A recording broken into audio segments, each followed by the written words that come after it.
오늘은 이 한일 문제에 대해서 좀 말씀을 드려볼까 합니다. 한국과 일본 간의 갈등. 지금 광개토 대왕함에서 일본 자위대 전투기에다가 레이저 광선을 쏘았느니 안 쏘았느니 이런 이 문제를 가지고 어, 상당한 갈등이 생겨나고 있지요. 저는 그 진실이 무엇인지 이것은 알 수가 없습니다만은 이것이 군사 문제이기 때문에 정말 걱정이 됩니다. 이러다가 어, 정말 무슨 이 단교까지 갈 수도 있는 거 아닌가 하는 그런 걱정이 돼요. 그냥 뭐 단순한 기우였으면 좋겠는데 지지난달인가요? 한국 대법원에서 그 일본 기업들한테 그 위안부 문제에 대해서 배상을 하라고 판결한 것, 그것 때문에도 뭐 갈등이 컸습니다만은 그때는 이 정도까지 걱정은 안 됐거든요. 그런데 이 군사 문제를 가지고 이렇게 갈등이 벌어지니까 이건 정말 걱정이 돼요. 이건 어떻게 발전을 하게 될지, 어떤 사태로 비화가 될지 좀 걱정도 되고 답답도 하고 그럽니다. 저는 이 군사 문제라든가 또는 외교 문제에 대해서는 잘 모르기 때문에 특별히 여기에 대해서 뭐 걱정 말고는 할 일이 없는데 오늘 드리고자 하는 말씀은 한국과 일본 사이의 이 경제 관계에 대해서 좀 말씀을 드리고 이 한국, 일본 사이의 관계라고 하는 것이 두 나라 사이의 관계에만 그치는 것이 아니고 미국과 중국 간의 갈등, 미국이 중국의 무릎을 꿇리려고 하는 그런 움직임이 아주 강하게 나타나고 있는데 그것과도 아주 밀접히 관련되어 있다라고 하는 말씀을 드리고 싶어요. 경제적인 관점에서 보면 그렇다는 말씀이죠. 예. 자, 일단 한국과 일본 사이에 직접적인 경제 관계 어느 정도일까를 보면요. 어, 한국은 일본에다가 280억 달러를 수출을 하고 550억 달러를 수입을 합니다. 그런데 이 수출보다도 사실은 일본에 대해서 280억 달러 수출하는 것보다도 수입 550억 달러가 훨씬 더 중요합니다. 왜냐하면 이 일본으로부터의 수입이 없으면 한국은 다른 곳에 수출하기도 쉽지가 않아요. 일본으로부터의 수입은 한국이 다른 나라에 수출하기 위해서 필요한 것들을 수입을 하는 겁니다. 부품이라든가 중간재 같은 것도 그렇고 또 무엇보다도 이 발전된 첨단 기술을 장착한 장비들이 일본으로부터 들여오는 거거든요. 예를 들어서 한국이 2017년의 경우에 반도체 수출을 900억 달러를 했잖아요. 뭐 우리 반도체 수출 많이 한다는 건 누구나 다 알고 있지 않습니까? 그랬는데 그렇게 반도체 수출을 많이 하다 보니까 그게 한 2016년에 비해서 한 50% 증가한 그런 액수였어요. 네. 그런데 어, 그것 때문에 말이죠. 우리 반도체 수출이 그렇게 한 50% 증가하니까 일본으로부터 반도체 장비 수입이 어떻게 된 줄 아세요? 장비 수입이 57억 달러인가 그렇게 되는데 그 장비 수입은 2016년에 비해서 127% 거의 130%가 늘어난 수준이었어요. 그러니까 우리는 한국 제품을 수출하기 위해서 그것도 뭐 첨단 제품들인 거죠. 그것을 수출하기 위해서는 사실은 일본으로부터의 수입이 없으면 그것이 어려운 상황인 겁니다. 그래서 한국과 일본 사이의 이 관계라고 하는 건 아주 밀접하게 관련이 돼 있죠. 마치 중국 기업들이 미국에다가 뭐 이 핸드폰이라든가 이런 것들을 수출하기 위해서 한국 기업으로부터 수입하지 않으면 그 수출이 불가능하잖아요. 중국 기업들의 대미 수출이라고 하는 게. 마찬가지로 한국 기업들이 세계에다가 뭔가를 수출하려고 할 때 일본으로부터 수입하는 게 뭐 필수 불가결입니다. 예. 그래서 그 한국이 일본에 대해서 지고 있는 소위 그 대일 무역 적자라고 하는 것의 상당 부분이 바로 이런 중간재, 즉 수출품을 만들기 위한 중간재들, 또 그 첨단 기술을 장착한 그 장비들, 이런 것들이라고 보시면 되는 거죠. 네. 자, 그 직접적인 관계는 그 정도의 관계예요. 그런데 사실은 그것보다도 더 중요한 문제가 있습니다. 일본과의 관계가 그냥 단순히 일본으로부터 뭘 수입한다, 또는 일본에다가 뭐 한국의 소비재를 수출을 한다, 뭐 이 정도의 관계 때문이 아니고, 미국, 중국과의 관계 때문에 또 일본과의 관계가 중요합니다. 이건 또 무슨 소리냐? 지금 미국하고 중국 사이에 엄청난 갈등이 벌어지고 있다는 건 여러분 다 아시죠? 미국이, 트럼프 대통령이 중국에다가 그 무역과 관련해서 굉장한 압박을 가하고 있잖아요. 그래서 관세를 막 50%씩 부과를 하고 막 이런 식의 그 이 정책이 진행이 되고 있지 않습니까? 이것은 말이죠. 단순한 경제 문제가 아닙니다. 단순히 뭐 미국이 중국으로부터 수입품을 얼마를 하겠다, 이런 차원의 문제가 아니고요. 미국이 중국을 무릎을 꿇리려고 하는 이런 움직임 중에 지금 무역도 하나가 들어가 있는 거예요. 역사적으로 보면 미국이라는 나라는 상당히 호전적입니다.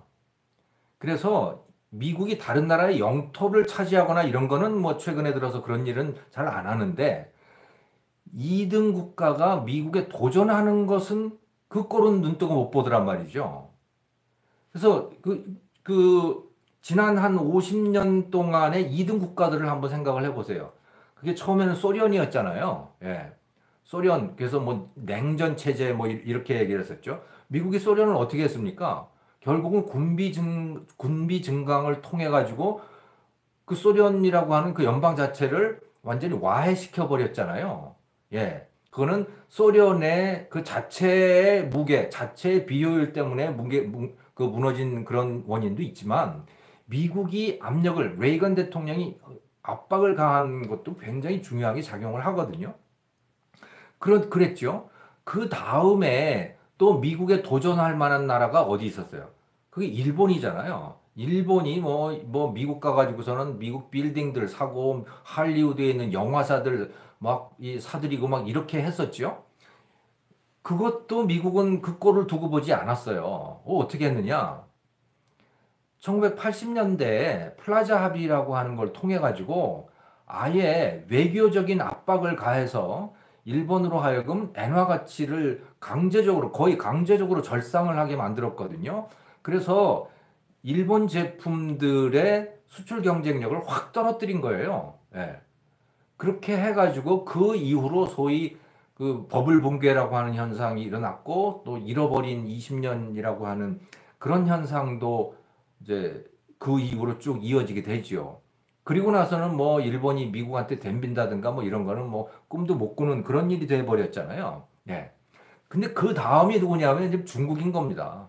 지금 중국이 또다시 이 미국한테 덤비는 듯한 것이 아니고 실제로 덤볐죠. 그래서 중화 제국을 다시 건설을 하려고 이제 그런 구체적인 움직임들을 보였잖아요. 그 아주 단적인 표현, 미국의 심기를 매우 불편하게 만들었던 이것이 소위 일대일로라고 하는 거였죠. One Road, One Belt라고 하는 거. 그래서 이 시베리아, 중앙아시아, 또 동남아시아, 또 중동 국가들, 아프리카 일부 국가들, 또 동유럽, 과거의 그 공산주의 동유럽 국가들, 이것들을 다 하나의 중국 영향권 하에 두겠다.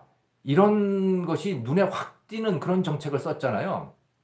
그래서 아시아 개발은행이라고 해가지고 AIIB라고 하는 그런 이 뭡니까? IMF라든가 월드뱅크에 대응되는 그런 이 국제은행도 구성을 하고, 또 중국이 출자를 해가지고 실크로드 펀드인가 뭐 이런 걸 만들어가지고 그 돈들로서 그 동아시아, 아니, 그러니까 그 이 중앙아시아라든가 뭐 이런 아프리카 국가들이라든가 이런 데다가 그 돈을 빌려 줘 가면서 고속도로 닦고 항만도 만들고 뭐 하는 이런 그러니까 거대한 중화 제국권을 만들려고 했던 거죠.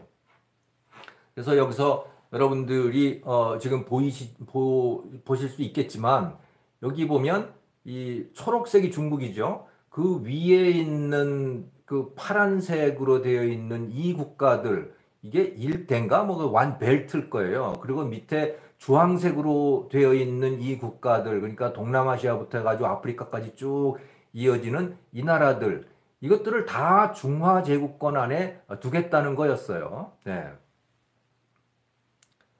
그러니까 미국이 여기에 대해서 굉장히 불편해 했던 거죠. 이것은 그 미국이라고 하는 것, 그 도대체 미국이 누구야? 라고 했을 때 미국의 지도층들 대부분이라고 보시면 됩니다. 미국이라는 나라가 매우 다양성을 갖고 있는 나라이지만 이 2010년대 이후에 들어가지고 야, 미국을 견제해야 되고 미국을 무릎 꿇려야 된다라고 하는 이 문제에 대해서는 여야가 없고 대부분의 미국 지도층이 공감을 하고 있는 그런 것들이에요. 그래서 지금은 트럼프 대통령이 그러고 있지만 과거에는 힐러리 클린턴 대통령 후보가 또 이 피벗 투 에이시아라고 해가지고서 이런 거를 또 그 인도네시아라든가 동남아시아라든가 이런 나라들하고 손잡고 중국을 견제하려고 하는 뭐 그런 정책을 또 대통령 그 공약으로 내놓고 뭐 그랬거든요. 그러니까 여기에 대해서는 상당히 그 뭡니까? 상당히 공감대가 이루어져 있다고 보셔도 될 것 같아요. 예. 그런데 지금 말씀드리고자 하는 건 뭐냐면 일본이 이 중국을 견제하고자 하는 이 미국의 이 전략에 일본이 굉장히 중요한 중심적인 역할을 하고 있다는 거죠. 그래서 예를 들자면 지금 원 벨트 원 로드 그러니까 1대1로 정책에 대응을 해가지고 아주 1대1 대응하는 그런 정책을 미국이 내놨거든요. 폼페이오 그 국무장관이 나서가지고 했던 것이 뭐냐면 인도 퍼시픽 비즈니스 라운드 테이블이라고 하는 거였어요. 그러니까 인도 퍼시픽 비즈니스 라운드라고 하는 건데, 그러니까 이건 뭐냐면 인도, 파키스탄 또 동남아시아 국가들 이런 나라들을 다 묶어서 중국을 둘러싸겠다라고 하는 거거든요. 예, 거기에 중심 국가가 일본하고 호주예요. 한국은 거기서 빠져 있습니다. 자, 또 뭐가 있냐면 CPTPP라고 하는 건데 일본이 중심이 돼가지고 자유무역 협정을 맺는 거예요. 그 11개 나라가 지금 가입이 됐고 이제 그 합의를 봤죠. 미국은 빠져 있습니다만은 어쨌든 미국이 뒤에 있다고 보시면 돼요. 예, 미국은 이렇게 요즘에는 그 특히 트럼프 대통령 들어와 가지고는 여러 나라가 참여하는 이런 그 집단 자유무역 기구에는 가입을 안 하려고 그러더라고요. 주로 1대1로 하려고 하는데 아무튼 일본이 주도를 해가지고 CPTPP라고 하는 거를 했고 한국은 거기서 빠졌습니다. 11개 나라가 들어가 있는데 여기에 대응해가지고 중국이 RCEP이라고 하는 또 자유무역 협정을 추진을 했어요. 그런데 이 RCEP이라고 하는 거에 대해서 미국이 직접적으로 뒤에서 방해 공작 비슷한 걸 합니다. 어떻게 하냐? 야, 중국이라는 나라, 저 나라는 저거는 시장 경제 국가가 아니야. 시장 경제 국가가 아니기 때문에 저 나라가 무슨 자유무역 협정을 한다는 건 난센스야. 라고 이제 이렇게 하는 거죠. 그러니까 미국이 뒤에서 싫어하니까 이 RCEP이라고 하는 게 잘 안 됐어요. 그리고 CPTPP라고 하는 일본을 중심으로 한 자유무역 협정 체제는 이제 아마 본격적으로 출범을 하게 될 거예요. 자, 한국은 여기에 안 끼어 있는데 이제 일본과의 관계가 굉장히 불편해지는 상황에서 한국이 거기에 들어간다? 이거 그렇게 쉽지 않을 거라고 봐요. 그러니까 한국이 왕따가 될 가능성이 매우 높아지는 거죠. 그러니까 인도 퍼시픽 비즈니스 라운드라고 하는 것도 그렇고 CPTPP라고 하는 것도 그렇고 뭐 아무튼 이 미국이 중국을 견제하기 위한 그런 이런 그 국가들 간의 네트워크를 쭉 형성하고 그 뒤에서 뭐그 형님 노릇을 하고 이제 이렇게 해가고 있는데 한국이 거기에서 왕따가 되어 가는 거 아닌가. 그리고 그 왕따가 되는 데에 일본과의 관계가 불편해지는, 일본과의 관계가 아주 갈등이 심해지고 심지어 거의 적대국가 비슷하게 되어가는 이런 상황이 이거 참 한국을 더욱더 왕따로 만들어 가고 있는 거 아닌가 국제사회에서 그런 걱정이 들어요. 네, 그런 걱정이 듭니다. 자, 그러면 그래도 이 중국이라는 나라가 중요한 거 아니야? 중국이라는 나라가 중요한 거 아니야? 한국에? 그렇죠. 그 직접적인 교역액을 따지고 보면 중국이 굉장히 중요합니다. 일본과의 교역에 비해서 중국에 수출하는 거는 우리가 1,400억 달러를 수출하고 중국으로부터 수입하는 거는 1,000억 달러, 그러니까 980억 달러를 수입을 해요. 그런데 말이죠. 그 규모로 보면 뭐 일본에 대한 수출은 280억 달러고 수입은 550억 달러잖아요. 이것과 비교해서는 뭐 엄청나게 중국과의 관계가 깊은데 따져볼 게 있습니다. 그 따져볼 게 뭐냐? 중국에 대한 수출 1,400억 달러잖아요. 엄청난 규모의 수출인데요. 그게 누구에 대한 수출인지 아세요? 그 80%가 다 중간재거든요. 그러니까 한국 기업들이 중국에다가 중간재를 수출을 하는데 그걸 수입하는 사람들이 누구냐? 한국 기업들이에요. 중국 기업이 한국 기업 것을 많이 수출하는 게 아니고요. 한국 기업이 중국 가서 만들어 놓은 그 현지 공장들이 한국에서 부품을 또 그 중간재들을 수입을 해가고 있는 거예요. 그게 80%입니다. 예. 그게 80%예요. 자, 그러니까 그런데 지금 보세요. 그러면 왜 중국에 가가지고서는 한국 기업들이 공장을 만들었는가? 그것은 인건비가 싸기 때문이었죠. 또 땅값이 싸기 때문이었어요. 그런데 이 메리트들이 다 없어지고 있잖아요. 중국 인건비 굉장히 비싸지죠. 중국 땅값도 더 비싸지죠. 또 중국 공안 당국이나 이 중국 당국이 외국 기업들한테 예전처럼 그렇게 친절하거나 뭘 이렇게 그 고분고분하게 이렇게 해주거나 그러지도 않는 거예요. 그래서 거기다가 미국과 중국 간에 이런 갈등이 생겨나니까 중국에서 만들어가지고 미국에다가 수출하기도 그렇게 쉽지 않아지는 겁니다. 점점 더. 그렇다는 얘기는 무슨 얘기냐? 죄송합니다. 자꾸 버벅거려서. 중국에 있는 한국 기업들이 더 이상 중국에 있을 필요가 점점 줄어든다는 얘기죠. 그럼 어떻게 해야 되느냐? 그럼 베트남으로 가든지 캄보디아로 가든지 인도로 가든지 이렇게 돼야 되는 거예요. 그래야 수출하기도 쉬워지는 거죠. 왜? 중국 자체의 인건비가 비싸고 뭐 땅값이 비싸지고 하는 그런 요인도 있지만 미국과 중국과의 갈등 때문에 중국에서 뭘 만들어 가지고는 다른 나라, 특히 미국에다가 뭘 수출하기가 쉽지 않아진다라고 하는 이런 문제도 또한 있는 거예요. 예. 자, 그래서 이, 아, 그리고 중국에 대해서는 그러니까 중국에 대해서는 우리가 소비재를 수출하지 못합니다. 중국 소비자들은 한국 제품을 사지 않아요. 예. 별로 좋아하지 않습니다. 그래서 중국에 대해서는 소비자를 거의 수출하지 못한다고 보시면 되는 거고요. 심지어 이마트조차도 중국에 있는 이마트조차도 한국에서 그 소비자를 뭐 거의 가져가지 않는다고 그러더라고요. 예. 그럴 정도죠. 오히려 중국이 중요하다면 한국에게 중요한 점이 있다면 그것은 우리가 중국으로부터 천억 달러어치나 소비재를 수입하고 있다는 것입니다. 예.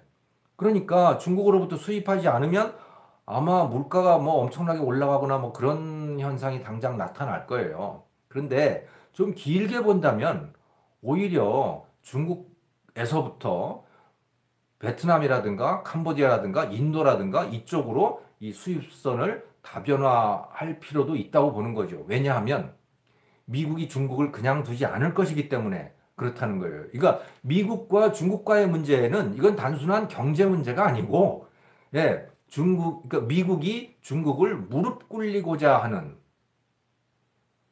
중국이 대국 또는 제국으로 발전해 나가는 꼴을 못 보겠다라고 하는 그런 어떤 정치적인 그런 전략의 일환이기 때문에 그런 겁니다. 그래서 저는 미국과 중국과의 갈등이 쉽게 끝날 문제가 아니라고 생각을 하고, 그 미국의 전략에 있어서, 중국을 견제하기 위한 전략에 있어서 일본이 굉장히 중요한 역할을 차지한다. 그런데 우리가 그 일본하고 적대 국가처럼 돼버린다면 어떻게 될까? 그 다음에는 만약에 미국이 일본과 한국 중에 선택을 해야 하는 상황이 온다면 미국은 어느 쪽에 손을 들어줄까? 글쎄요. 정말 이건 깊이 따져봐야 될 문제고, 지금 당장 우리가 일본에 대해서 감정적으로 일본에다 배상 판결하니까 시원하다 말이지. 무슨 뭐 레이저를 쏘느니 뭐 이래가지고 말이야. 뭐 시원하다 우리 감정이.